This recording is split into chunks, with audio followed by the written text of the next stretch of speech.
트럼프 2.0의 진짜 도전. 세계는 같은 전술에 대처하기 위한 새로운 방법이 필요하다. 도널드 트럼프 전 미국 대통령의 나토 NATO에 대한 발언은 2월 초 세계 각국 지도자들로부터 이례적으로 빠른 비난을 받았다. 사우스캐롤라이나에서의 선거 유세 중 트럼프는 대통령으로서 방위비의 GDP의 2%를 지출하지 않는 연합국에 대해 러시아가 마음대로 하게 할 것이라고 말했다. 이는 모든 나토 회원국이 2014년에 동의한 목표다. 이에 대해 유럽연합 EU의 찰스 미셸 대통령은 이 발언을 무모하다고 칭했으며 나토의 옌스 스톨텐베르그 사무총장은 우리 모두의 안보를 약화시킨다고 말했다. 조 바이든 미국 대통령은 비미국적이라고 비판했다. 전쟁으로의 명백한 초대장은 충격적이었지만 나토에 대한 기존의 경멸은 특히 놀랍지 않았다. 트럼프는 오랫동안 나토의 다른 회원국들에 대한 불만을 표현해왔으며 그는 또한 러시아의 블라디미르 푸틴 대통령과 같은 권위주의 지도자들과 친밀한 관계를 맺는 것으로 알려져 있다. 따라서 트럼프의 나토에 대한 경솔한 발언은 새로운 충격보다는 그의 잠재적인 두 번째 임기에 대해 더 큰 포인트를 강조하는 것처럼 보였다. 트럼프 1.0을 경험한 모든 이들은 2.0에서 무엇이 일어날 수 있는지 상당히 잘 알고 있지만 트럼프를 둘러싼 조건들이 변했기 때문에 2.0은 훨씬 더 혼란스러운 경험이 될 것이다. 트럼프가 직책을 떠난 이후 그의 견해는 크게 변하지 않았지만 그의 환경, 국내외 모두에서 변화가 있었고 아마도 트럼프가 집행 권력을 행사하는 방법에 대한 이해도 변했을 것이다. 워싱턴의 상황은 그의 행정부 시절보다 훨씬 더 위험해졌으며 여러 전쟁, 심화되는 대국 간 경쟁, 그리고 붕괴되는 자유주의 질서를 안고 있다. 더욱이 권력에서 벗어난 동안 트럼프의 팀은 처음에 하지 않았던 전환 작업을 수행했으며 변화된 공화당에 의해 강화되고 친구와 적의 매우 상세한 목록을 갖추게 되어 관료 정치를 자신들의 의지대로 구부릴 수 있는 더 좋은 위치에 있을 것이다. 두 번째 트럼프 임기 하에서 번성할 것으로 예상되는 국가들은 중국과 러시아와 같은 미국의 경쟁자들이며 가장 고통받을 가능성이 높은 것은 유럽 국가들, 일본, 서방구의 파트너들과 같은 미국의 전통적인 친구들이다. 물론 미래의 트럼프 행정부의 정확한 정책을 예측하는 것은 불가능하다. 그러나 트럼프 2.0은 트럼프 1.0의 강화판이 될 것이라고 생각할 만한 충분한 이유가 있다. 그의 복귀는 더 독자적이고 더 무관심하며 때로는 더 공격적인 미국을 초래할 것이며 이미 점점 더 많은 압력을 받고 있는 지정학적 구조와 자유주의 가치를 유지하는 데 있어서 덜 전념할 것이다. 니키 헤일리가 유일한 남은 경선 상대에 대한 놀라운 돌풍을 일으키지 않는 한 트럼프는 공화당 대통령 후보로 출마할 예정이며 전국 여론조사에서 바이든과 접전을 벌이고 있습니다. 국가안보 전문가들이 매일 잠재적인 지정학적 충격의 결과를 평가하기 위해 상당한 노력을 기울이는 것을 감안할 때 또 다른 트럼프 백악관에 대비하고 이러한 행정부가 국제사회에 제기할 도전을 이해하려고 시도하는 것은 중요하다. ROM에서 성인 없음. 트럼프의 오늘날 세계에 대한 일반적인 견해는 그가 첫 번째 임기 동안 있었던 것과 크게 다르지 않다. 모든 징후에 따르면 그는 여전히 워싱턴의 글로벌 동맹 네트워크가 자산이 아니라 방해가 되며 글로벌 무역 체제를 파기하는 것이 경제 안보와 번영으로 가는 가장 좋은 길이라고 믿고 있다. 미국은 오랜 민주적 동맹국과의 깊은 관계보다 독재자들과의 외교적 만남에서 더 많은 이익을 얻을 수 있다. 그리고 적과 친구 모두는 다루는 가장 좋은 방법은 일방적이고 과도하게 거래적인 외교 정책이라고 생각한다. 그는 또한 미국의 이익을 자신의 이익, 정치적이든 재정적이든 과 혼동하는 것을 계속한다. 변화한 것은 새로운 트럼프 행정부의 구성원들이 그의 최악의 충동을 억제할 가능성이 훨씬 적다는 것이다. 트럼프의 첫 번째 임기 동안 그의 국가안보팀의 가장 중요한 구성원들, 그리고 캐피, 톨릴의 공화당 동료들은 더 전통적인 공화당 견해를 가지고 있었다. 트럼프가 다른 방향으로 가고 싶어 할 때 그들은 접근성과 영향력을 가지고 있어서 그것이 나쁜 생각일 수 있는 이유를 설명할 수 있었고 종종 그를 설득했다. 이것은 예를 들어 2017년 아프가니스탄 전략 검토에서 일어났다. 마찬가지로 트럼프가 단순히 관여하지 않은 많은 문제들에 대해 그의 전통적인 임명자들은 그의 레이더 아래에서 정상적인 정책을 수행할 수 있었다. 2018년 국방 전략이 그 예이다.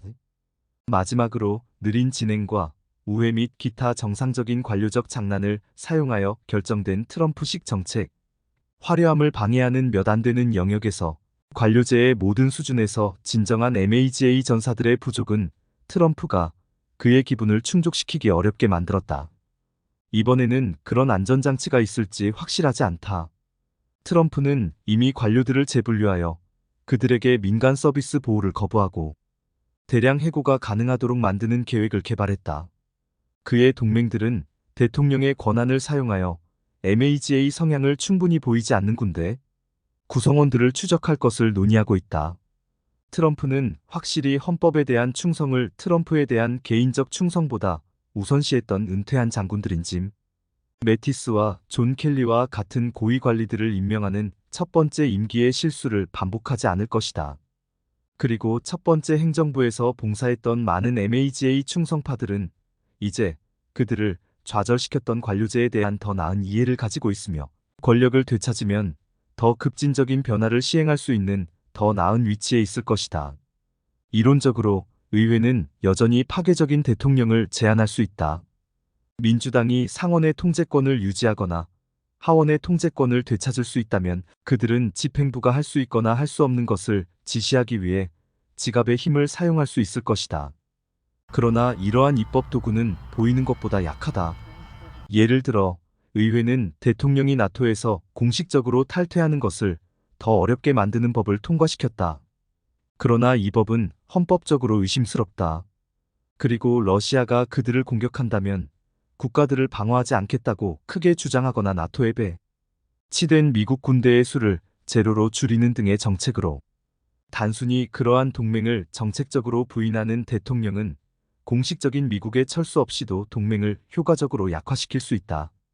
의회가 미국의 외교 정책을 트럼프 방지할 수 있는 좋은 방법은 단순히 없다. 집행부의 상당한 권한을 감안할 때 트럼프는 또한 이러한 제약을 부과하는데 덜 기꺼이 할 의회를 직면할 것이며 공화당의 이데올로기적 지배를 확립한 후 그의 의제가 이단적이며 저항해야 한다고 주장할 수 있는 옛날 엘리트들이 더 이상 그렇게 주장할 수 없을 것이다. 그러나 트럼프 2.0이 트럼프 1.0과 다를 가장 큰 이유는 해외의 지정학적 환경 변화다. 만약 그가 백악관으로 돌아온다면 트럼프는 훨씬 더 혼란스러운 세계에서 행동할 것이다. 2017년 트럼프는 냉전 이후 시대가 끝나가는 시점에 집무실을 맡았다. 중국과의 긴장과 탈레반 및 이슬람 국가 ISIS에 대한 중동 전역의 핫전쟁이 있었지만 오늘날 상황은 훨씬 더 심각하다. 이제 그는 동유럽과 중동에서의 주요 핫전쟁, 대만 해협과 남중국해에서의 충돌 위험 증가, 이란과 북한과의 긴장, 고조, 그리고 다른 위기들 가운데에서 두 번째 임기를 위해 출마하고 있다. 혼란스러운 세계는 1945년 이후 워싱턴이 종종 제공해 온 국제 참여와 리더십을 더 많이 요구한다. 트럼프가 돌아온다면 그와 반대의 것을 얻게 될 것이다. 더 많은 가부키, 더 많은 혼란. 두 번째 트럼프 행정부의 외교 정책은 일관성과 변화의 이례적인 혼합이 될 것으로 보인다. 그의 정책 중 일부는 처음에는 바이든의 것과 단지 정도의 차이로만 다를 것 같다. 트럼프는 분명히 중국과의 경제 경쟁을 강화할 것이지만 양국 간 무역 적자를 줄이고 핵심 공급망을 온수어링하는 데 초점을 맞출 것이다.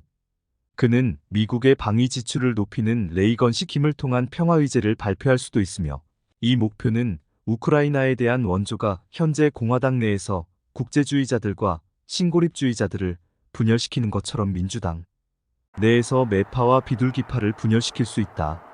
그러나 이러한 정책들은 물론 트럼프식 스핀과 함께 제공될 것이다. 군사적 확대는 트럼프가 과거에 그에게 충분한 충성을 보이지 않았다고 믿는 고위 지도자들을 뿌리 뽑으려는 공격적인 정치화와 동반될 가능성이 높다. 중국과의 경제 경쟁은 2017년부터 2020년 사이에 트럼프가 추구했지만 달성하지 못한 역사적 무역 거래에 대한 새로운 탐구와 함께 진행될 것이다.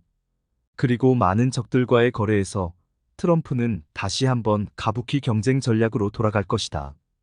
뜨거운 수사와 긴장이 고조되지만 일관된 정책이나 명확한 전략적 목적 없이 더 중요한 것은 트럼프는 그의 첫 번째 행정부의 정책, 특히 나토에 대한 그의 공격을 강화할 것으로 보인다. 전 국가안보고문 존 볼턴은 트럼프가 2020년에 두 번째 임기를 얻었다면 동맹에서 탈퇴했을 것이라고 경고했다. 트럼프가 그렇게 멀리 가든 안 가든 그는 혼자서 나토에 대한 미국의 효과적인 참여와 동아시아 조약, 동맹국과의 파트너십에 더 많은 조건을 부과하거나 다른 회원국들로부터 과도한 재정적 공무를 요구하거나 기후 정책과 무역과 같은 문제를 둘러싼 긴장을 조장함으로써 이러한 다자간 그룹 내에서 관계를 단순히 약화시킬 수 있다. 트럼프는 이미 모든 수입품에 대해 일방적으로 과세하는 보편적 관세를 제안했으며 이는 기존 국제무역 체제를 찢어버릴 것이다. 한편 나토 최전선의 유럽 국가들과 대만, 대한민국과 같은 아시아 정부들은 더 거래적이고 덜 전념하는 미국과 씨름해야 할 것이다. 트럼프는 이미 우크라이나 전쟁을 24시간 만에 끝낼 수 있다고 생각했으며 그의 첫 번째 임기 동안 바이든에 대한 원한에 안가품하기 위해 우크라이나의 안보를 인질로 삼으려는 시도는 키이우의 불리한 평화 협정을 강요할 준비가 되어 있음을 시사할 수 있다. 트럼프는 대만의 안보에도 덜 전념할 것이다. 베이징이 섬을 공격한다면 그는 한 번 말했다. 우리가 할 수 있는 일은 아무것도 없다. 대체로 트럼프 행정부는 중동에서 더 한 발 물러날 것으로 보인다. 트럼프가 세계의 안보를 제공하는 데 관심이 없기 때문에 그의 행정부는 바이든 행정부가 영국과 함께 호우티 공격으로부터 중요한 해상 노선을 보호하기 위해 취한 조치와 같은 조치를 취하는 데 덜 기꺼이 할 것이다. 이스라엘과 팔레스타인의 이익을 모두 다루는 안정적인 평화를 달성하는 데 바이든 행정부만큼 전념할 가능성이 트럼프 행정부에게는 거의 없을 것이다. 사우디아라비아와의 큰 거래에 대한 욕구는 트럼프가 팔레스타인 문제를 다루도록 밀어붙일 수 있으며 이는 아브라함 협정에서는 테이블에서 제외되었지만 지난해 이스라엘에 대한 하마스의 10월 7일 공격과 가자 전쟁 이후에는 무시할 수 없다. 중동에서 유리한 결과를 위한 몇 가지 가능한 시나리오가 있으며 중동에서 미국의 약속을 포기하고자 하는 트럼프의 욕구와 이스라엘에 대한 그의 지지를 어떻게 조화시킬 수 있는지는 분명하지 않다. 또한 트럼프가 이란 혁명수비대의 쿠두스군 사령관인 가셈 솔레이마니를 2020년에 암살하라는 명령을 내렸을 때와 같이 트럼프 행정부는 지역에서 철수하면서 문을 닫기 전에 어떤 극적인 군사행동과도 짝을 이룰 수 있다. 테헤란과의 긴장 고조를 두려워한 많은 행정부 관리들이 미국인을 겨냥한 이란과 그 대리인들에 대해 치명적인 타격을 가하거나 2017년에 그가 상속받은 것보다 나은 핵협정을 제공하려는 최대 압박 정책으로 돌아가는데 바이든보다 더 기꺼이 할 수 있다. 새로운 트럼프 행정부는 또한 민주주의와 인권을 정책 목표로서 더욱 하향 조정할 것이 거의 확실하다. 그리고 트럼프가 첫 번째 임기 동안 끊임없이 이민자와 멕시코 국경에 벽을 세우는 것에 대해 이야기했듯이 그는 두 번째 임기에서 더 극단적인 접근 방식을 취할 가능성이 높다. 즉, 더 군사화된 국경과 난민에 대한 더 제한적인 정책, 마약 전쟁에 대한 강화된 전쟁과 결합될 것이다. 포용 정책. 첫 번째 트럼프 행정부 동안 많은 외국 지도자들은 이 가장 이례적인 대통령과 다루기 위한 트럼프 해킹을 개발했다. 첫 번째 접근 방식은 숨기고 해지하는 것으로 미국 주도의 국제 질서를 해체할 경우 가장 많은 손실을 입을 수 있는 국가들에게 호소력이 있었다. 따라서 프랑스의 에마뉘엘 마크롱 대통령과 독일의 메르켈 총리는 모두 워싱턴과의 마찰 지점을 최소화하기 위해 일정한 거리를 유지하려고 시도했으며 동시에 유럽연합과 같은 기관에서 리더십 공백을 채우고 더 큰 역할을 주장하려고 노력했다. 그들은 전면적인 대서양 위기를 피했지만 트럼프 행정부 내의 더 친동맹 파벌과 의회의 공화당원들로부터의 안심에서 다소 완화되었지만 트럼프가 촉발한 수많은 외교적 모욕과 소규모 충돌을 막을 수는 없었다. 더욱이 그들은 단순히 트럼프의 미국의 전통적인 리더십 역할 포기를 보상하기 위한 전체 범위의 도구인 군사적, 정치적, 경제적, 외교적 무기를 가지고 있지 않았다. 두 번째 접근 방식은 트럼프의 성격과 잘 어울리는 지도자들에게 호소력이 있는 포옹과 유머를 포함한다. 영국의 보리스 존슨 총리는 트럼프의 아첨하고 그의 자존심을 쓰다듬어 관계를 원활하게 하기 위해 노력했다. 마찬가지로 일본의 아베 신조 총리는 2016년 11월 선거 승리 후 그에게 금도금 골프 클럽을 주는 등 트럼프를 대하는 데 있어 비범한 노력을 기울였다. 이러한 노력은 보상을 받았다. 일본은 트럼프 행정부 기간 동안 아시아 태평양 지역의 다른 미국 동맹국보다 더 잘 지냈으며 트럼프는 존슨의 전임자에게 준 괴롭힘을 존슨에게 주지 않았다. 그러나 다른 외국 지도자들은 그러한 접근 방식을 감행할 만큼의 대담함과 국내 지지를 가진 사람은 거의 없었다. 세 번째 접근 방식은 모방과 은사로 그의 호의를 얻는 것이었다. 이 전략은 트럼프의 권위주의 성향을 공유하고 그의 필요성을 이해하는 지도자들에게 호소력이 있었다. 헝가리의 빅토르 오르반, 터키의 레제프 타이프, 에르도안, 사우디아라비아의 모하메드 빈 살만, 심지어 이스라엘의 베냐민 네타냐후조차도 트럼프의 중요한 외교적 성과인 아브라함 협정은 이와 같은 접근 방식의 가능성과 한계를 보여준다. 네타냐후는 트럼프 행정부가 중재한 이스라엘과 여러 아랍 국가 간의 정상화를 성사시켰는데 이는 오랫동안 포괄적인 중동 평화 합의의 중요한 부분으로 여겨졌지만 트럼프의 변형은 이스라엘로 하여금 필요한 양보를 하거나 심지어 팔레스타인 문제를 인정하는 것을 포함하지 않았다. 그 전략은 누구도 예상했던 것보다 더 잘 작동하는 것처럼 보였다. 10월 7일 이스라엘에 대한 하마스의 악랄한 테러 공격으로 폭발할 때까지 아마도 모방과 은사 접근 방식은 러시아에도 적용되었을 것이지만 그 경우에는 푸틴이 구애받는 지도자였고 트럼프가 구애하는 사람이었다는 것이 분명했다. 마지막으로 일부 외국 지도자들은 적대적인 태도를 유지하고 트럼프가 그의 위협을 실행에 옮기도록 도전했다. 트럼프에게 가장 큰 문제를 일으킨 국가들인 이란, 북한, 베네수엘라는 모두 어느 정도 이 노선을 추구했다. 각각이 트럼프의 가장 강력한 형태의 강압 외교를 받았으며 이란의 경우에는 솔레이마니를 2020년 1월에 겨냥한 암살에 이르기까지 모두 트럼프의 첫 번째 임기를 그의 요구에 대한 의미 있는 양보 없이 더 강한 반항의 위치에서 끝냈다. 이것은 특히 중국이 의존했던 접근 방식이기도 하다. 특히 트럼프가 관세 전쟁을 높이기 시작한 후에는 이 기록에서 여러 교훈이 나온다. 포옹, 유머, 모방은 트럼프의 변덕스러운 행동 때문에 자주 방향 전환을 요구하기 때문에 굴욕적일 수 있다. 게다가 장기적으로는 작동하지 않을 수 있다. 일본은 아베의 열렬한 구애에도 불구하고 미국군 주둔 비용을 상쇄하기 위해 지불하는 금액을 4배로 늘리라는 요구에 직면했다. 숨기고 해지는 것은 미국의 힘에 크게 영향을 받지 않는 국가들이나 기존 동맹 구조에서의 미국의 이탈을 보상할 수 있는 국가들에게만 실행 가능한 전략이다. 현재로서는 중국만이 미국이 전통적인 지정학적 역할을 수행하는 중심에서 물러나면서 남겨진 권력 공백을 채울 잠재력을 가지고 있다. 그러나 미국 경제는 여전히 중국의 번영에 너무 중요하기 때문에 진정한 숨기고 해지 전략을 실행 가능하게 만들지 못한다. 반면에 중국과 같은 정부들이 강경한 협상 입장을 취했을 때 그들은 종종 트럼프와 자신들에게 유리하게 거래를 할 수 있었다.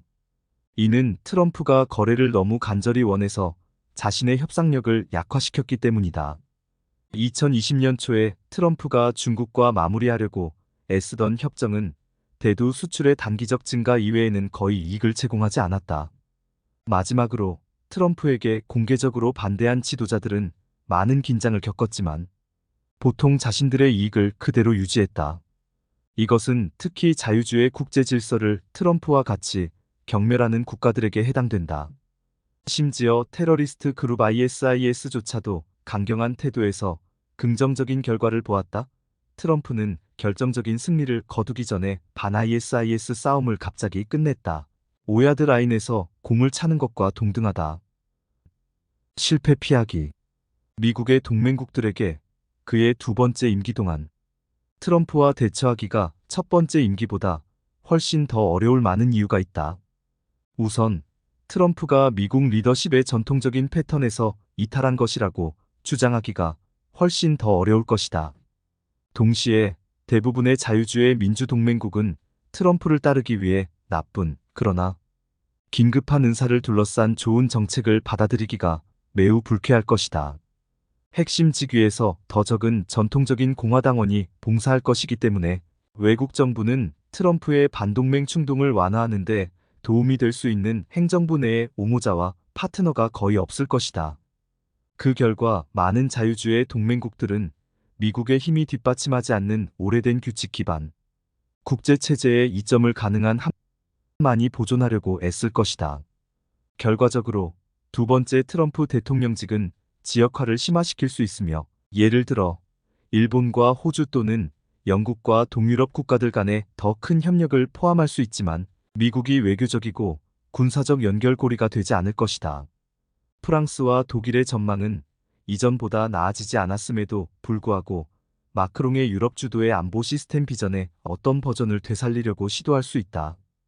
역설적으로 트럼프의 국제 질서에 대한 진단이 올바르다면, 즉 동맹국이 공짜 타기를 멈추면, 미국의 리더십 없이도 미국 주도의 질서의 모든 이점을 보존할 수 있다면 트럼프 복귀의 결과는 관리가 가능할 것이다. 다른 중간 권력들이 단계적으로 나서고 신중한 해징을 추구하는 것이 기존 질서를 일정 기간 동안 함께 유지하기에 충분할 수도 있다.